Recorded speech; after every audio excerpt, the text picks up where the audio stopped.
First impression is the best impression. We have all heard about this phrase, right? Is this really true? So, based on various research, it was proved that the first few minutes of your interview can actually determine how successful your interview can be. Previously, when me and my colleague used to take interviews for various positions, one of the first questions which we asked the candidate was, tell me something about yourself. This might be a question which most of us have received during our interviews. Now, there are so many reasons behind this question.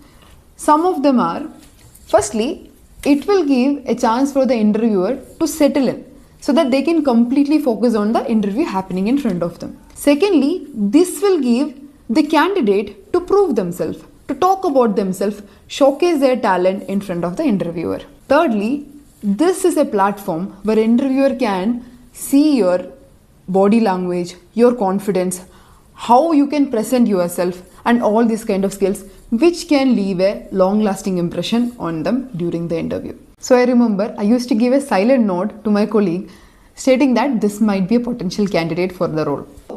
Let's see how you can make that lasting impression on your interviewer. There are few parameters which should be in your mind while talking about your tell me about yourself or basically your self-introduction. So we are talking about some of the key points here. Okay. So the first point will be say your greetings, good morning, good afternoon, whatever it is, and just thank them for the opportunity they have provided for you. And secondly, talk about your full name and then your relevant years of experience along with your location. And thirdly, talk 1 or 2 sentences on how did you end up in this career. What make you fascinated about this career and why are you passionate about it? It can be some stories from back your college or something personal to you. And the fourth point is the most important point where you're presenting your skill set. Now, how do you present your skill set?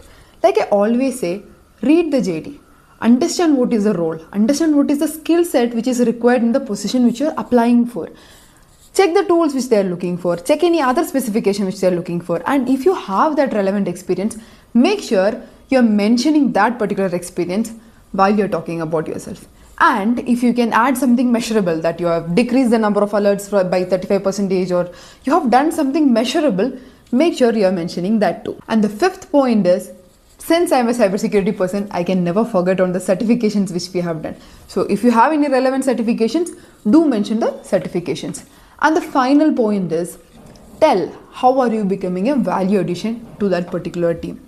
How can your skill set help them improve their team or improve their performance of that company? Now, this is an overall few points which you should keep in mind while talking about your self-introduction. Despite being said all these things, now what happens when you really go and sit in front of an interviewer? What happens is you get stuck, you get nervous, and then you don't know what you're saying. You'll just talk something and then you try to fix it up. You remember some points, you don't remember some points. Know what you should do in order to avoid such kind of scenarios. What you should do is practice. Nobody stresses about the importance of practicing your self-introduction. It's not just about self-introduction. Practice makes you perfect.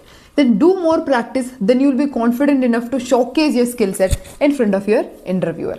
Now, being said that, let me just show you how my self-introduction would look like. Good morning. Thank you for this opportunity. My name is Aroma Rosreji and I have an overall 8 years of experience in cybersecurity. I'm currently based out of Bangalore. So back from my college days itself, I was very much fascinated about how the cyber attacks works and details related to it. One of the incidents which I remember was the WannaCry attack, which affected more than 150 countries because of one unpatched vulnerability. Now, being said that, this curiosity kind of helped me into the career which I am in right now and I'm very much passionate about it. So right now, I'm working in XYZ company as Threat Intelligence and Vulnerability Management Lead. Here, I have worked on various tools such as Tool 1 and Tool 2. And I have also done various automation which help me increase the readiness of alerts by 40%. Being said that, I also have certifications which is relevant to the position, which include Certification 1 and Certification 2. I believe my expertise are in line with the job position and I can be a great value addition to your team. Now that's a quick overview about me and I'll be happy to answer any questions if you have.